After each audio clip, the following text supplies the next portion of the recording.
This podcast is brought to you in part by ChoiceRealtyConnect.com. Whether you're buying or selling a home, condo, or any type of property, trust Amanda to help match you with up to 3 top agents in your area. ChoiceRealtyConnect.com.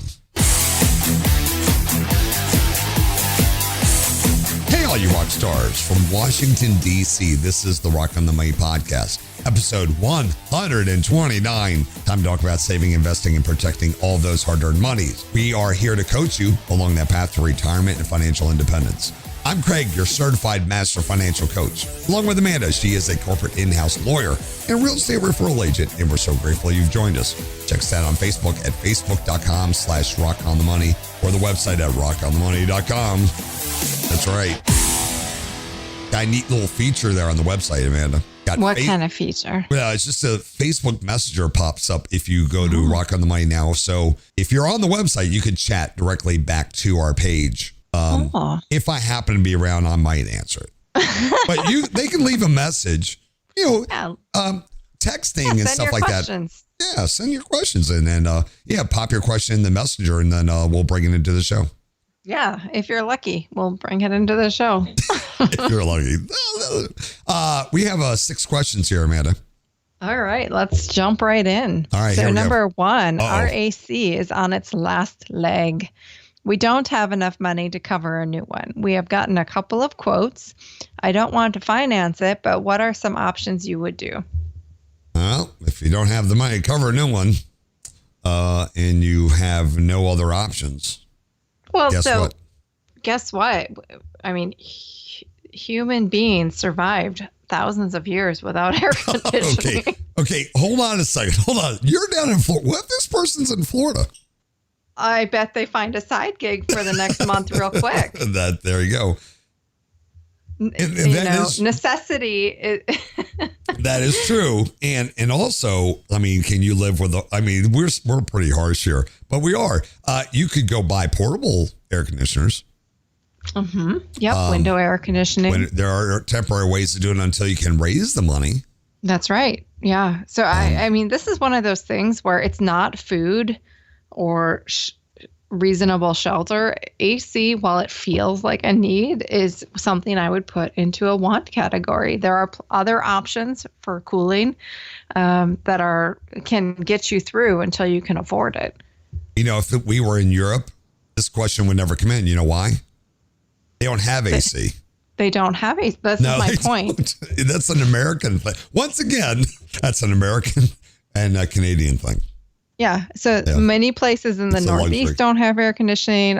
Where I grew up in Wisconsin, it's not standard. The last house I had in Wisconsin didn't have central AC. And I did this exact same thing. I put a window unit in my bedroom, one in my son's bedroom, and you use fans. Guess what? Fans work.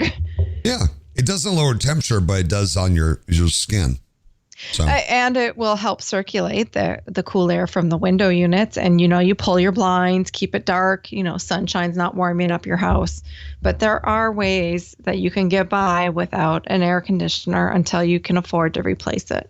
A situation where this would come up is if you're already in baby step 1 or 2. You did not get to your emergency fund because your emergency fund would have been enough to cover that new AC unit. So I'm going to assume that they are doing baby steps and they're in 1 or 2. Right. Is where they're at. And this is really going to be your come to Jesus moment to find out how serious you are about getting out of debt and staying out of debt. Because this is one of those challenges where it's going to be really easy for you to say, well, I have no choice but to finance it because I don't have the money. And that's simply not true. That's thinking for people who like to stay in debt. And there are many people that skip baby step 3. Mm-hmm. They do not do the emergency fund because it's boring. They don't like their money's not making money. How many times have we had questions about what do I do emergency fund? It's not making any money. Yeah. I want to put my emergency fund in the stock market. Right.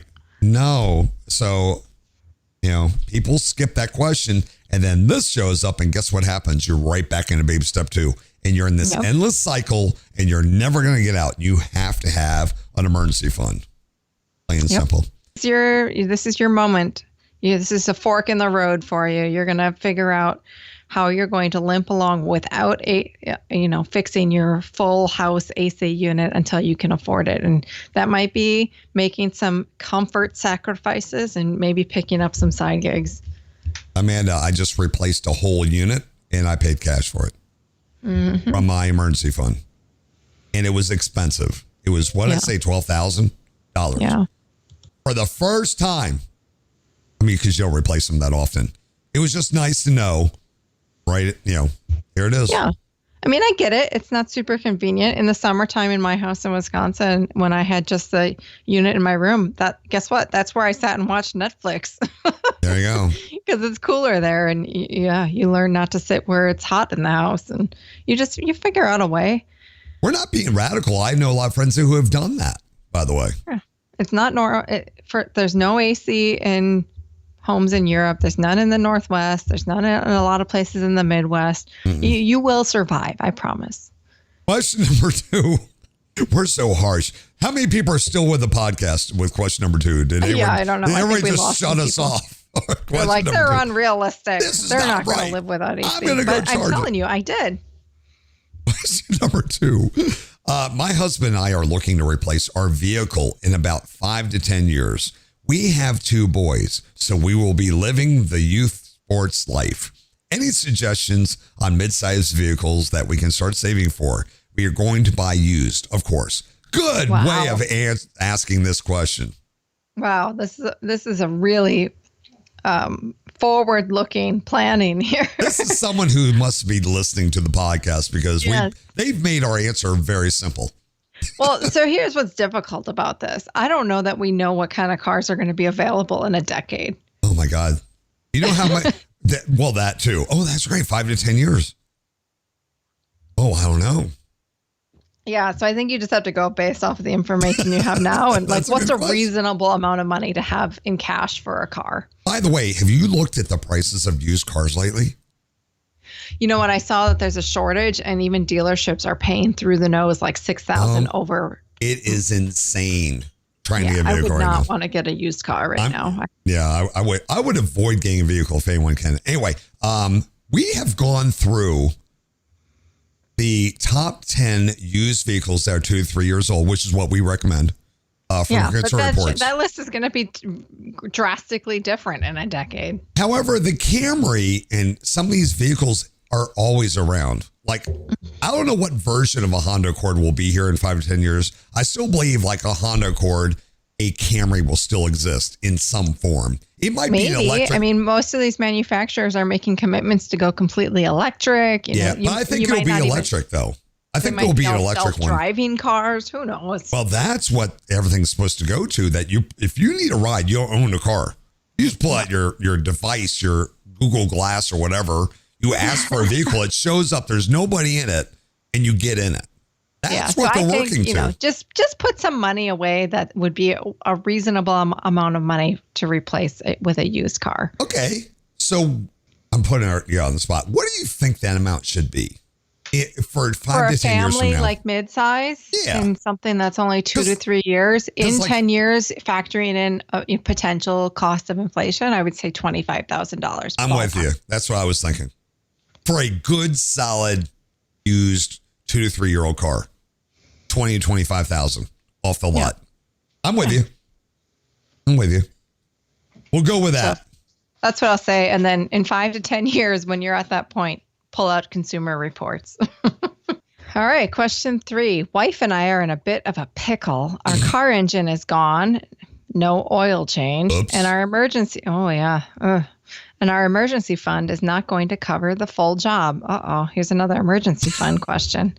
We aren't sure what options we should look at. We don't want to finance the repair nor finance a new car. Please help. Didn't we just answer this question? Yeah, I mean, it's slightly different, right? It is a little bit different, yeah. So this is one of those hard knocks lessons of, what do they say? Ounce of prevention worth a pound of cure. You have hounded us about maintenance on your house, your car, everything. And this is the result of that if you don't do it. So instead of getting a $20 oil change, now you're looking at real emergency of not having a vehicle. Like a $5,000 engine or a used car. Or a used car. Yeah. Yeah. So you're stuck. A couple of things here. Are there other one? Make sure you're getting multiple quotes on repairs. I suspect you brought the car to one place. You probably had to tow it or something, and that's where you're feeling stranded and stuck and getting a quote there for the repair. And they have you, by the balls, right? Right. Yeah, they're not giving you the rebuilt block engine that you can get from. There's a whole network that these repair shops can get into and get a block. And you know what? You don't even have to necessarily take your car. What I've done before is get the itemized quote from them, and then you can call or stop in at other shops and just have them. I never show them the actual price that other people at. I give them the list and the part numbers that are associated with it and ask, well, if this is what I need, what would it cost for you to do it?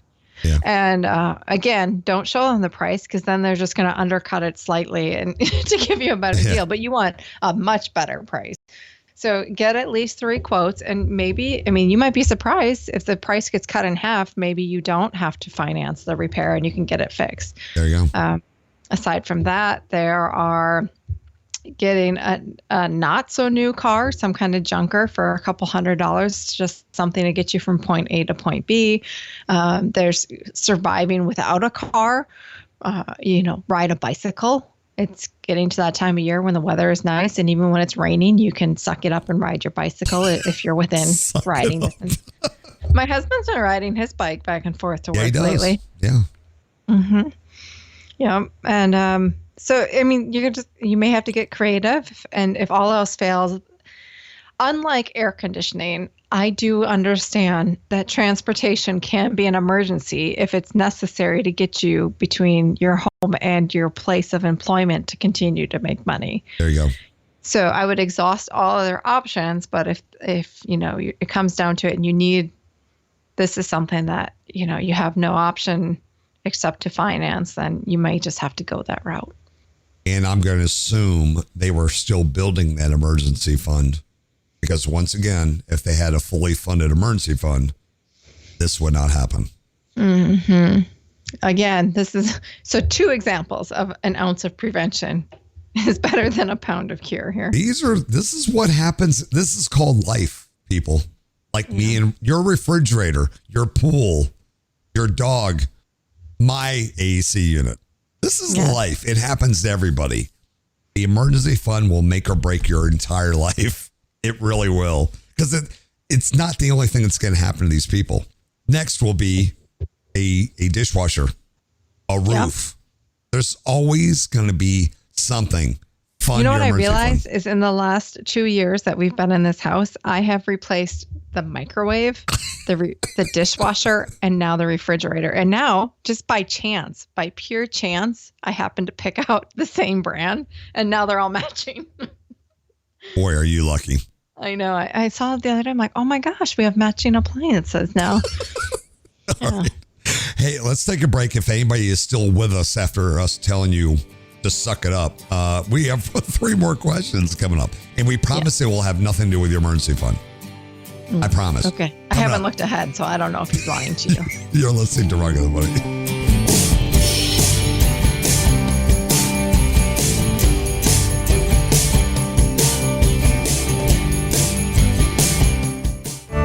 Hey there, rock stars. Amanda here with ChoiceRealtyConnect.com. Are you about to sell your home or excited to buy your first or next home? I'll be honored to help you find an expert to work with you in your local area. At ChoiceRealtyConnect.com, I'll help match you with up to 3 qualified licensed agents that specialize in your specific market. Choice Realty Connect serves every zip code in all 50 states with a network of 15,000 top-rated agents that are ranked within the top 5% for sales.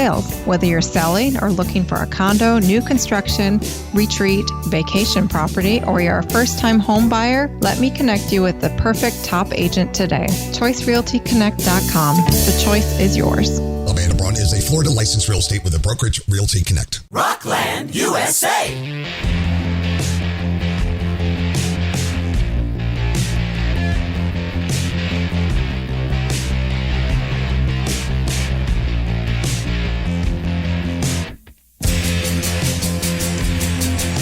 Welcome back to Rock on the Money. Facebook.com/Rock on the Money. And we're going to be doing live streams where you can ask your questions live in the chat room. No, you can't call. I know trolls exist. We're not doing it. Oh, you discontinued our phone number, huh? Well, yeah, but I can reroute it back. So nobody was calling it. So I gave up on it. Oh, well, that's better than calling and being mean to us. Yeah. But if you think about it, people have Messenger. So I could take, because I know who it is because it's their account. But if I throw a phone number out there on the internet, you can get anything and they can be anonymous. But if someone wants to talk through Messenger, I can do that through my phone because I can see the name of the person. And if they do anything bad, I can report them to Facebook. So there's repercussions. I can play. I've done this game, Amanda, with the other stream I do. Question number 4. This is my retirement fund with a balance of $312,000. However, I'm still in $30,000 of debt. Any suggestions? Yes. Stop all contributions to your retirement and put 100% of your money towards your debt. There you go. That's called baby step 2. You're not supposed to be doing any contributions to your retirement. Yeah. So I think the underlying question here that's not super obvious, but is alluded to is I would not take any money out of retirement. I mean, it is where it is and leave it and let it continue to grow. But just chip away at that $30,000 separately and stop any additional contributions until you're out of debt. So now let's go through it. We have baby step 1 is your initial $1,000 emergency fund. Baby step 2 is to pay off that $30,000 of debt. All debts except for your mortgage. Baby step 3 is make sure we have the emergency fund, fully funded emergency fund of 3 to 6 months of expenses. Not your salary, your expenses.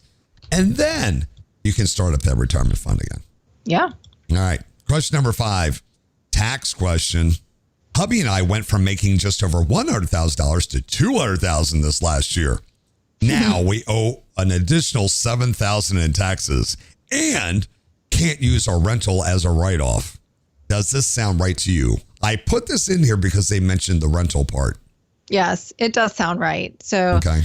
I mean, and these are just broad stroke numbers. Right. So, there are consequences once you reach certain thresholds. One, you probably need to look at whether or not you made contributions to your Roth IRA and whether you're eligible. You may have to withdraw those and pay taxes and penalties on ineligible contributions to your Roth IRA.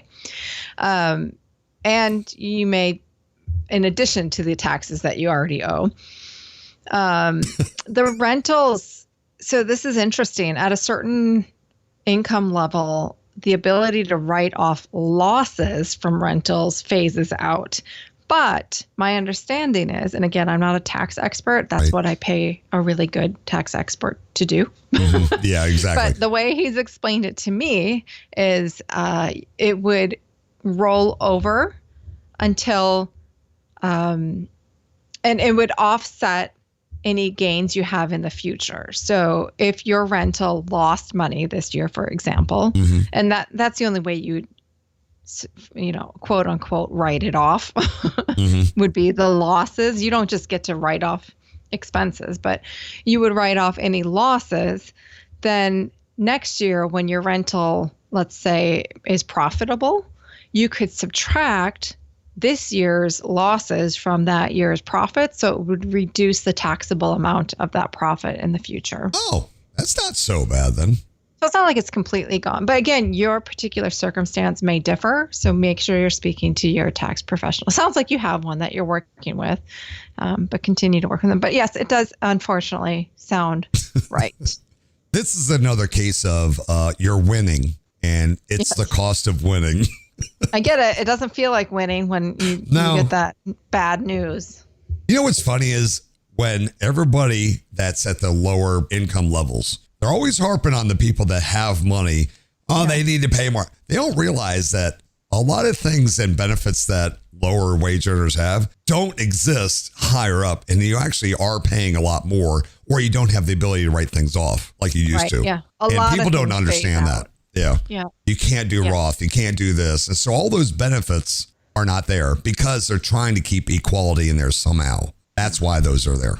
So yeah. So it does start to feel like you're getting hit left and right with I know things taken away. But also kudos to doubling your household income from 100,000 to 200,000. That's amazing. That is amazing. Question number 6. After you've maxed out your Roth IRA, what do people do with the remaining money they need to be saving for the 15% of their income? Mm-hmm. So there's a whole bunch of different orders of investing out there.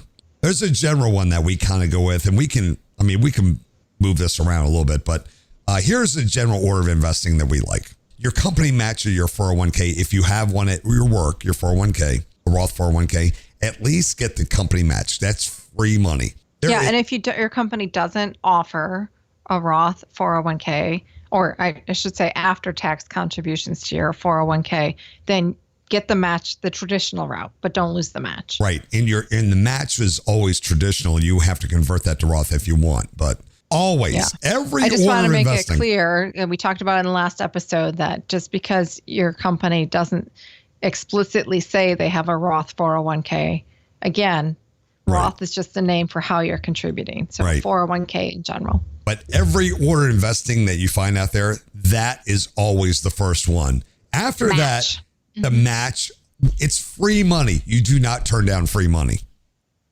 Next, then we go over to the Roth IRA and we max that out.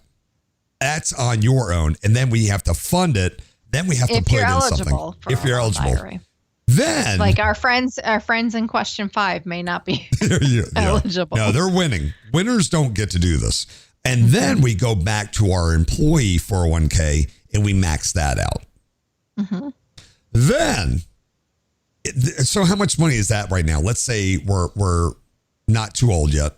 So 6,000 Roth IRA, right? 19,500 of the 401k. So now we're up to what? 25,500. If you have even more than that, now we're going over to max out our HSA. If you're eligible. If you're eligible again. But the HSA is very unique because it's like a 401k, a Roth 401k. It has a bunch of benefits of it that you can use it in the future. Mm-hmm. But it's very limited. It's very limited. And I'm seeing changes getting ready to happen on that again. And then you start investing in the stock market, which could be an ETF of index funds. Now, in a brokerage account. Right. So now, only then, like people still email me about cryptocurrency, all that. If you want to do that stuff, I do not. If you do, it happens after you do all this other stuff first. Then, if you want to go mess around with your Dogecoin and Bitcoin or investing in your friend's new restaurant venture. There you go. Any of that it's stuff. all in the same category. High risk. Right. Now you shouldn't bet your future on it. So here are the percentage I've heard. You do 80% of everything else, and then you put 20% in the higher risk stuff. If you want to do that. If you ever most people never make it to that level. Yeah. But they skip all the first parts, Amanda, and they jump right to Dogecoin, Bitcoin. They're skipping all the basics because we're old fashioned and they know better than us.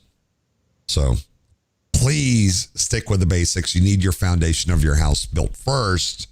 Then you can do all that other stuff. So if you happen to have 26,000 already invested, then you can go do stocks, coins and houses and whatnot. Anything you want to add to that?